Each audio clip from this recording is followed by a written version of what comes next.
नमस्कार दोस्तों, मैं हूं सीमा बुरा। दोस्तों आज हम आपको ध्यान के आसन बताएंगे। दोस्तों ध्यान के आसनों का मुख्य उद्देश्य अभ्यासी को लंबे समय तक बिना हिले डुले एक ही स्थिति में बैठने से होता है।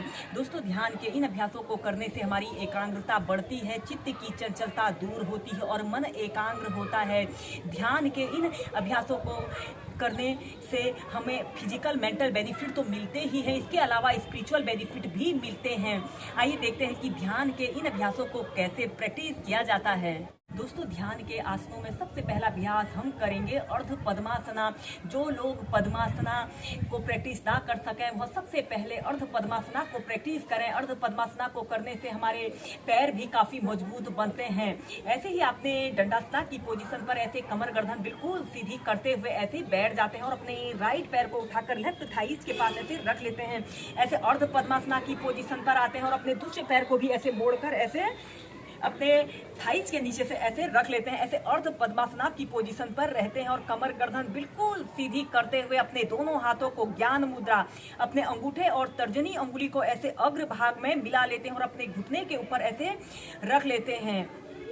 जो लोग पद्मासना को प्रैक्टिस ना कर सकें तो वह सबसे पहले इस अभ्यास को अर्ध पद्मासना पर बैठकर अर्ध पद्मासना को प्रैक्टिस करें और फिर इसके बाद ऐसे अपने दोनों पैरों को सीधा कर लेते हैं और इसके बाद अपने लेफ्ट पैर को उठाकर राइट थाइस के पास ऐसे रखते हैं और राइट पैर को ऐसे लेफ्ट थाइस के नीचे से ऐसे रख लेते हैं और फिर ऐसे कमर गर्दन बिल्कुल सीधी करते हुए ऐसे ही पहले राइट पैर को और लेफ्ट पैर को बदल बदल कर इस अर्ध पद्मासना को प्रैक्टिस कीजिए।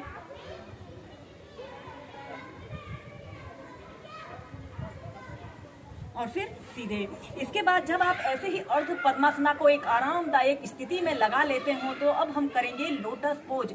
ऐसे ही आपने सीधे बैठ जाते हैं और अपने राइट पैर को उठाकर लेफ्ट थाइस के पास और लेफ्ट पैर को उठाकर राइट थाइस के पास ऐसे रख लेते हैं और कमर गर्दन बिल्कुल सीधी करते हुए अपने दोनों हाथों को ज्ञान मुद्रा, वायु मुद्रा, ध्यान की कोई भी मुद्रा बनाकर ऐसे अपने घुटनों के ऊपर रख लें और अपनी दोनों आंखों को सहजता से बंद करते हुए अपना समस्त ध्यान अपने श्वासों के आवागमन पर रखते हुए कम से कम 5 से 10 मिनट इस अभ्यास को आप सुबह के समय, दिन में या शाम को जरूर प्रैक्टिस कीजिए। इस अभ्यास में आप प्राणायाम, ध्यान, धारणा जैसे समस्त अभ्यासों को प्रैक्टिस कर सकते हैं। और फिर इसके बाद ऐसे सीधे जो इसके बाद हम ध्यान के आसन में नेक्स्ट अभ्यास करेंगे सुखासना। सुखासना को सभी वर्ग के व्यक्ति बहुत ही आसानी से और एक आरामदायक स्थिति में प्रैक्टिस कर सकते हैं। दोस्तों इन ध्यान के आसनों को करने से हमारा बॉडी पोस्चर भी सुधरता है। जिन लोगों के झुके हुए कंधे, मुड़ी हुई पीठ होती है, उन लोगों ने इन ध्यान के अभ्यासों को जरूर प्रैक्टिस करना चाहिए। आपने अपने राइट पैर को ऐसे लेफ्ट थाइस के नीचे से ऐसे रख लेते हैं और दूसरे पैर को भी अपने थाइस के नीचे से ऐसे रख लेते हैं। ऐसे सुखासना की पोजीशन पर कमर गर्दन बिल्कुल सीधी करते हुए ऐसे अपने दोनों हाथों को घुटनों के पास ऐसे रख लें और ऐसे सीधे देखिए।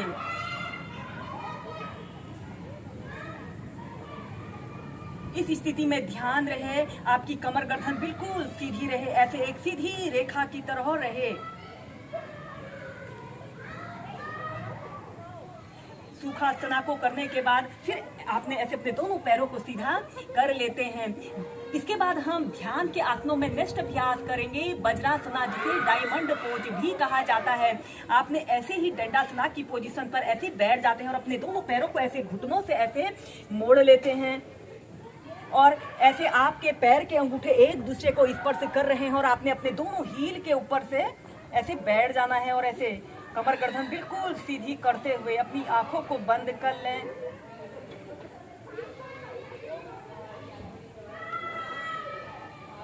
और ऐसे कम से कम इस वज्रासना योग को आप किसी भी समय प्रैक्टिस कर सकते हैं। वज्रासना योग एक ऐसा अभ्यास जिसे आप खाना खाने के तुरंत बाद या किसी भी समय प्रैक्टिस कर सकते हैं। दोस्तों ध्यान के आसनों में अब हम करेंगे भद्रासना योग। भद्रासना योग को करने के लिए सबसे पहले आपको वज्रासना को अच्छी तरह से करना आना चाहिए, तभी आप इस भद्र आसन को प्रैक्टिस कर सकते हैं। इस अभ्यास को करने से हमारे पैर काफी मजबूत बनते हैं। सबसे पहले आपने ऐसे ही दंडासना की पोजीशन पर ऐसे बैठ जाते हैं और फिर अपने दोनों पैरों को ऐसे घुटनों से ऐसे मोड़ लेते हैं। सबसे पहले ऐसे ही वज्रासना की पोजीशन पर एक आरामदायक स्थिति में आप बैठ जाइए और इसके बाद आपने अपने दोनों घुटनों को ऐसे आगे से जितना आप फैला सकते हैं उतना फैला लेते हैं और ऐसे आपके पैर के अंगूठे एक दूसरे को स्पर्श कर रहे हैं और आपने अपने दोनों हील के बीच में ऐसे बैठ जाते हैं और कमर गर्दन बिल्कुल सीधी करते हुए अपने दोनों हाथों को ऐसे अपने घुटनों के ऊपर रख लें। ऐसे ही इस अभ्यास को आप 5 से 10 मिनट कीजिए और फिर इसके बाद आपने वैसे अपने दोनों घुटनों को ऐसे आपस में मिला लेते हैं। इस अभ्यास को एक बार हम पीछे से करके बताते हैं।